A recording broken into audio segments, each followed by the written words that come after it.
Will Howard of Ohio State. I believe that this guy can have a very good NFL future. It is a little bit based on some hope rather than, I think this guy's got all out unbelievable traits. The national championship game in itself, I think he is the prime reason why they won that game. He was the offensive MVP of that game. He was absolutely fantastic in it. I think his frame is great. So he's currently measured in 6'4", 235. So this is another guy that's a little bit older. He's going to be 24, like just after the season starts. Yeah, so good stature, good measurables on there. He stands firm in the pocket, but he still has very decent mobility and escapability to be able to get downfield. I think he, gets you very important first downs with his legs. Decent touchdown to interception ratio in 2024, 72.8 completion rate as well. He's a really nice rhythm thrower with some half decent improvisational skills on top of that.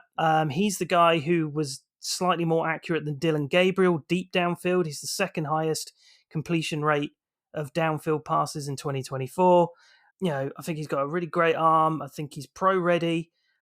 I do think, in terms of the negativities for him, I think he could probably stand to work his reads a little bit better. I do think he kind of gets locked onto his first read sometimes. Outside of the numbers, I don't think he's particularly strong. I think he could probably do with some better outside of the number throws on the sidelines. But man, I just really, really like this guy. And this was a guy that I came in not really having a lot of massive things to think about for him. I mean, he's obviously come into this Ohio State team previously at Kansas State.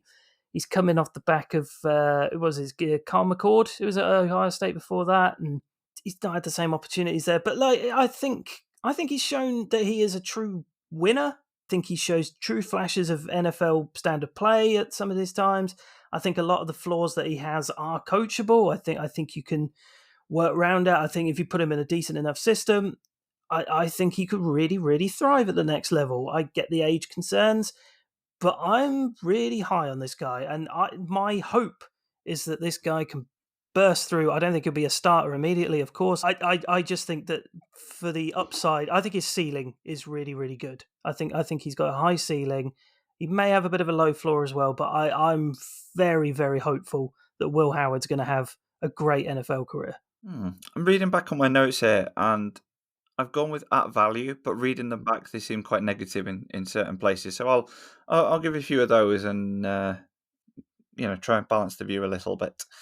I think he can force the ball into dangerous areas. I think he is an okay scrambler, but doesn't have breakaway speed and lacks some vision with the offensive line at times. I think he admittedly did improve as the season went on. I think he does have NFL arm talent on deep throws, but can overthrow at times and lack some accuracy on those deeper throws. There were some interceptions against Iowa when under pressure. He can stare his reads down, so I'm not convinced by his field reading ability. But he is one of these, and again, it's another similar to Leonard. He's a short yardage QB power sort of situation type trait that he has. I think that's certainly needed at the next level in this day and age. A couple of fumbled handoffs when receiving the ball, but equally he did well to retain the ball in certain situations. He's got that kind of football reaction IQ sort of ability, which is good. I won't mention the Michigan game because I think that was generally a disaster for Ohio State across big time. most of the team. Yeah. But the Penn State game, there was an interception on a throw outside across the numbers. Defender was in an excellent position, read it really well. There was also good completion, deep touchdowns in that game, good throws to Ibuka. I felt like he lost composure in the Penn State game a little bit. Kind of commented, he seems to be an all-or-nothing quarterback. His landing spot will be important as to where he ends up. But yeah, there's some good stuff on there. Some kind of concerns I've got as well about like pressure and awareness of where defenders are, for example. He's the older guy, but I think this was the guy I was talking about earlier, that there's some older guys where you don't mind the age because of the style of the game he plays. I think, he's thrown for over 4,000 yards. And this season, good completion percentage, 73.1 completion, but that was a big jump from previous years of 61 and 60. And this was his first year under Chip Kelly as OC. So you wonder if this is a system-based thing where he strived in this RPO system, won a national championship as MVP.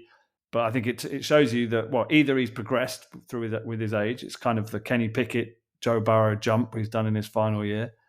But then also he's been in a favourable system. So is he a system quarterback, and is he a guy that if you get him into an RPO thing, his running, his powerful running in an RPO offense, is that a threat by itself, or is it a threat that defenses have to account for as part of the scheme? So I'm not sure, but his big frame, I think he's another guy that can do a tush push.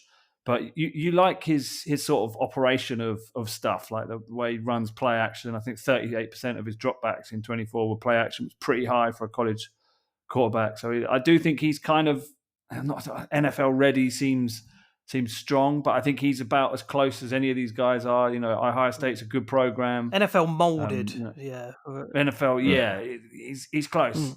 There are some accuracy concerns, there's inconsistencies, footwork's not always great. Doesn't throw a nice, he's not the best thrower of the ball. You see a lot of bobbled catches from the receivers. I don't think he makes it very tight on the spiral. I think that's an issue, and I don't think when he bursts out of the pocket, he gets up to speed, but he doesn't get there fast. He's a little bit sluggish with his acceleration. But you definitely like that he was a winner and he was a leader in a system offense for a big program, for a former NFL coach as OC. Yeah, without the football playoffs, I think his draft grade would be a little bit lower for a lot of people. But you saw he got hot, and I think the start of the year and previous years he's been a bit of a check down merchant, a bit conservative. But you started to see him getting into his stride, getting into rhythm, and doing a bit more playmaking when he found his groove, and how he won that game with the 3rd and 11. The title game, the 3rd and 11 deep completion to Jeremiah Smith, put it on a bucket for him. Great. I mean, I think you're definitely getting an NFL worthy backup. That sounds harsh, but you can see it. But I think there's potential. There's starter potential here. So for me, he's the 4th best quarterback in this draft. I'd have him just behind Jalen Milroe. He's a priority target for me. I would be getting him. I'd be looking at him, drafting him now as a backup with the potential to groom him for later success. And you just have to work out if the Chip Kelly bounce was a factor and the age was a factor in his final season and how well it turned out. But I think there's potential here. Nice. Yeah. So I sleepered him. Ooh. No, he didn't win a national championship. But that's not really relevant in the sleeper discussion, is it? I mean, he's... especially in this class, yeah. Yeah, it was just funny because when Ket said that about a guy being choosing the guy in the national championship, I was like, I chose the guy who won it. I agree with a lot of what you guys have said. I just like that. I mean, I think what's interesting about Will Howard is that you can't really point to like any one thing that he's elite at, right? I don't think. I mean, what is it that his game is built around? I guess it's just prototypical size, I think he's a good athlete for his size. Throwing on the run, makes plays with his legs, attacks defenders with power. I like that. I mean, he's definitely not got that kind of power running that we're talking about with what was his name? The guy we just spoke about, Riley Leonard. Riley Leonard, sorry, yeah. But as a guy who can do it all, I love Will Howard. I think he's the guy that you would choose. He's the guy that I would choose in this class if I'm looking for that guy, which I think we are as the Steelers. I'm sure the Steelers won't, because the Steelers don't make logical decisions. But they do like Ohio State. True. But he's the guy I would take as that guy who offers you the potential to come in and start some games. And hey, at his size, and the way that he can run the ball, who's to say that he develops his passing game a little bit? Yeah, I get he's 24, but we keep seeing these guys come into the league as 24-year-olds now, and they come in and we kind of blasé, whatever. And then after 1 year, because you got to remember, after 1 year, they're all just rookies to us and we kind of forget how old they are. And we go, oh man, why didn't we like this guy more? He's just clearly the best quarterback in this class, right? And I could see that happening with a Will Howard, right? Like if he gets in and maybe someone goes down ahead of him or whatever, and he gets that chance to come in early, and, he ends up surprising a few people because he's a winner and he can throw the ball, and I like it. I think he's got some things he needs to clean up with his fundamentals. He's a little bit clicky. He's a little bit, inconsistent with his dropbacks. I don't think he's got a consistent kind of flow of motion and whatnot. He is. I think did someone call him sluggish? He's got that kind of stiffness to him. But sometimes I don't mind that so much in the bigger kind of I don't want to say dual threat anymore, but those guys that can do a little bit, the bigger quarterbacks that are not quite pocket passers, but they can kind of move around a little bit. I don't mind them, being a little bit stiff, because in a way, it's kind of that old like Big Benism of like shaking the guy off rather than dodging him. Like you let him hit you because you welcome the contact. He's got a little bit of that to him. So yeah, for me, I agree with you, Gav. I think probably is like QB4 in this class for me.